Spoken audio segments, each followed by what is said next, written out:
In the heart of New Orleans, a city simmering with whispers of the occult and steeped in haunted history, lurked a man whom the media had dubbed the Exorcist. The police saw him as a ruthless serial killer, a nameless face in a sea of sinister shadows. But to Dominic Gray, he was a hunter on a righteous mission, ridding the world of something no one else could see, beings from the other side. Malevolent entities that preyed on the living, corrupting souls and binding them to dark paths. Dominic wasn't like other men. He had a rare and terrifying gift, or curse, depending on one's perspective. The ability to see the spectral creatures hiding within human hosts. These supernatural entities weren't ghosts or mere spirits. They were primal, ancient beings from realms beyond human understanding. And they all shared one goal: to spread misery, malice, and chaos.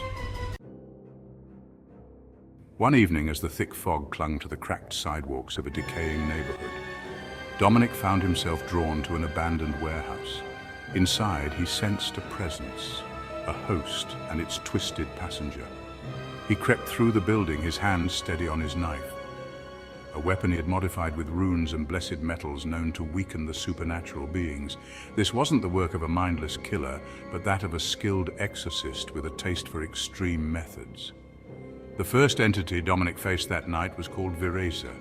She was an ancient harbinger of despair, a wraith that had survived the fall of Carthage.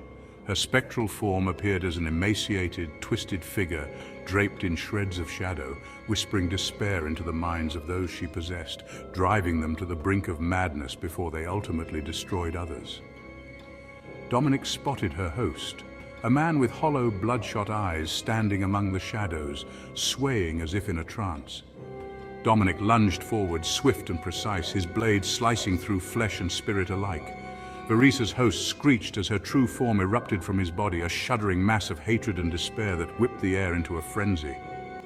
She attacked Dominic with raw, supernatural force, her limbs extending like tentacles, each one tipped with razor-sharp claws that glistened in the dim light. The battle was brutal. Dominic dodged her strikes, knowing that even a single wound from Veresa's claws would sap his strength and fill his mind with crippling doubt. With a quick thrust, he embedded his blessed dagger into her core, and she let out a final, blood-curdling scream as she dissipated into smoke, leaving her host a lifeless husk on the floor.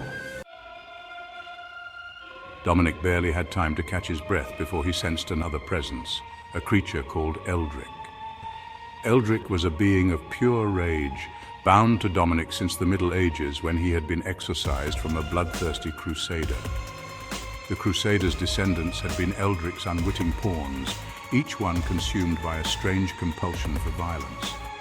Dominic, now facing one of those descendants, braced himself as Eldrick's form broke free from his host, a towering beast with jagged teeth and eyes that burned like coals. Eldrick charged at him with monstrous strength, forcing Dominic to dodge, his body aching from the brutal encounter with Veresa. He scrambled for a vial of blessed water, tossing it at Eldrick, who let out a guttural roar as his skin sizzled and burned. But Eldrick was relentless. The creature barreled forward, slamming Dominic against a rusted metal beam, nearly breaking his ribs. Pain seared through him, but Dominic didn't falter. He knew that hesitation meant death. With a surge of adrenaline, he raised his blade and drove it deep into Eldrick's chest. The creature roared, flailing as blackened ichor poured from the wound. With a final twist, Dominic severed Eldrick's essence from his host, sending the monster screaming back into the abyss. After defeating Eldrick, Dominic staggered outside, where he saw a young woman standing in the mist. She seemed harmless, but he knew better than to trust appearances. His sight revealed her true form, a figure veiled in a twisted mix of beauty and horror. Her body adorned with crowns of bones and her eyes alight with a cold, calculating intelligence. This was Solara, a seductive manipulator from an era long forgotten, who had seduced emperors and destroyed kingdoms with whispers of deceit.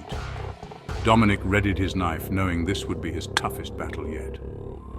Solara smirked, her voice a melodic lilt that chilled him to the core. She didn't attack with brute force, but with illusions and phantoms, clouding his mind with visions of his past victims and playing on his deepest fears. She whispered into his mind, tempting him to give up, to join her in eternal darkness. Dominic fought the images, focusing on his mission, chanting an ancient protection prayer under his breath. Solara's illusions began to falter and he lunged, slashing through her ethereal body. The illusion shattered and her true form snarled, shrieking as she tried to latch onto his soul. But Dominic's willpower was stronger. He plunged his dagger deep into her chest, severing her connection to the physical realm and sending her writhing back into the darkness. Exhausted but victorious, Dominic thought he could finally breathe. He had rid the world of 3 ancient evils in a single night, each fight taking more out of him than the last. As he walked away from the warehouse, he felt a strange sensation creeping over him, a chill that sank deep into his bones. His vision blurred and he stumbled, his mind swirling in confusion. A voice echoed in his mind, one he had never heard before, but somehow felt all too familiar. It was dark, calm and powerful, a presence he'd unknowingly been hunting his entire life. "You've done well, Dominic," the voice said with a hint of twisted satisfaction. "But did you truly think you were doing this alone?" In that moment, Dominic realized the horrifying truth. All along he had been the final host, carrying the strongest and most malevolent entity of all. This entity, a creature of pure darkness known as Malak, had orchestrated each of his battles, using Dominic as a puppet to eliminate its rivals in the supernatural world. Every kill, every exorcism had been part of Malak's plan to clear the way for his own reign over the spirit realm. Dominic fell to his knees as Malak's essence surged within him, finally breaking free. In his own body, Dominic became a spectator, watching helplessly as Malak rose, reveling in his newfound freedom. As the city slept, the true monster finally stood revealed, a creature of unimaginable power, with a host trained to hunt and kill without mercy. And as Malak's laughter echoed through the empty streets, Dominic's spirit realized the bitter irony of his fate. In his quest to rid the world of evil, he had only served to release the darkest one of all.